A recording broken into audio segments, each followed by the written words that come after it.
Loaded.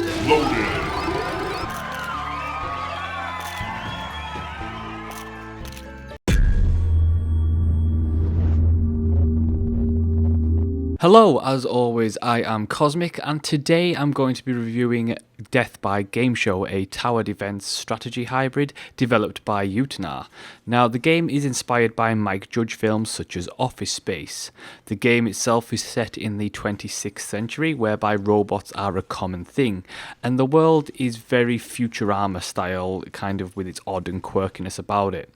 Now, you play U.H. Wood, a man sentenced to death by GameShow, in which he must run a gauntlet of trials trying to get arcade-style high scores.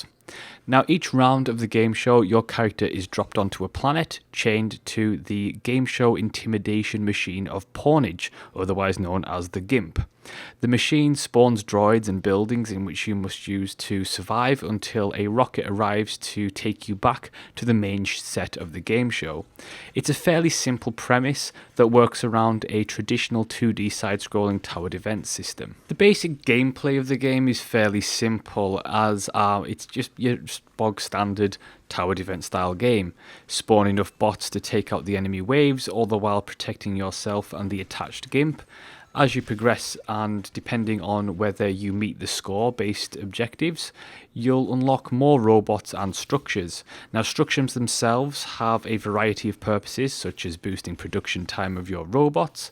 Each of the different robots also have their own attacks and roles, like the tank that absorbs damage, or the suicide bomber robot that spawns quickly and packs a huge punch but leaves you vulnerable if you only use that droid. Each battle is fairly challenging, the sheer amount of bots coming at you, all the while trying to collect the coins with a grappling arm, all the while trying to not get hit yourself and spawn your own bots at the same time.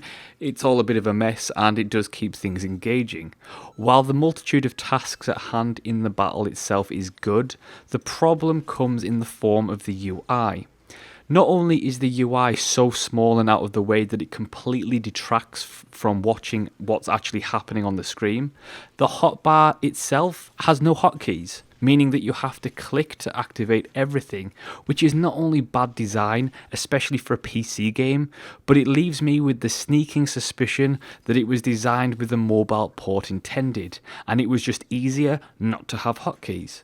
Now, while the game does have a strategy cam that pauses time for you to issue commands, it doesn't really make up for the lack of functionality on the UI itself. Now, like I say, the core of the mechanics of the game, they're okay. There's plenty of tower defense games that do things better, such as Plants vs. Zombies. The small level design, coupled with the speed at which enemies come at you, makes for a visually noisy experience, which is fine, but the core of the game does remain mediocre at best. However, this is not really what the game is sold upon. The game itself is heavily sold upon its aesthetic and humour. Now, the game's art style isn't bad. The colour scheme makes the whole thing appear a bit dull and bland. I certainly would have preferred some of the planets to have nicer backdrops, just to visually liven things up a bit from the constant grey, brown, black yakness. The major issue I have with Death by Game Show, though, is admittedly a subjective one. The game sells itself based on its humour and being inspired by Mike Judge films. The issue becomes, however, is that there's no originality in the humour. In fact, it's technically not inspired by Mike Judge films at all.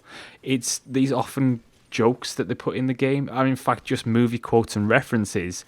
There's no real theme of humour, but instead just a mashup of references which ends up not being funny, especially when the majority of references in the game are from the 90s films, which means by at this point in 2016, they have been so overused by the internet, the majority of them don't even spark a smirk. There's only so many times that you can hear, "Get to the chopper," every time the rocket appears at the end of a level without it, one, becoming annoying, and two, actually leaving you wanting more. It puts you off by the end, and it becomes so irritating and so annoying to hear that you just want to leave the game.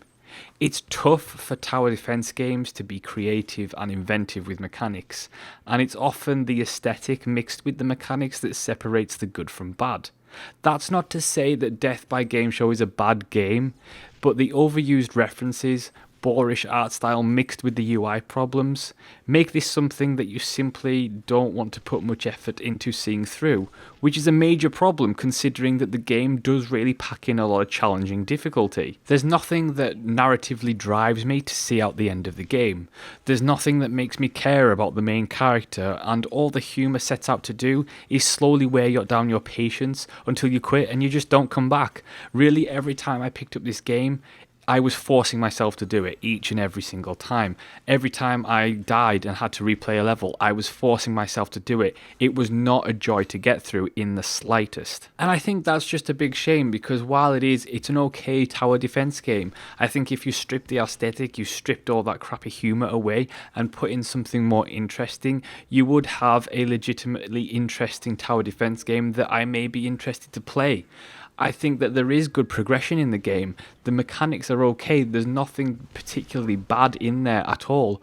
But the aesthetic and the humour just wear you down to a point where you just don't want to play anymore. I think overall, while I personally did not enjoy the humour, I can certainly see some people finding the humour funny and being very entertained by this, but for me personally, it was not entertaining at all. Fans of tower defense games will have a good challenge on their hands as long as they can deal with the annoyances of the game, particularly in the form of the UI design. And I think that you have to really judge Death by Game Show yourself on its merits, what it's got. I think that if you really don't like the look of its aesthetic and you don't think the humor is going to be for you, definitely don't pick it up, because trust me, it will just grate on you like a nails on a chalkboard. It is that kind of cringe-worthily bad. However, if you do that kind of like that 90s humour and you might make you feel nostalgic, it might be worth a look depending on whether you can get past the fundamental issues of the game. That is my review of Death by Game Show. Thank you so much for watching and listening. Do like, subscribe and leave a comment, and I will see you next time.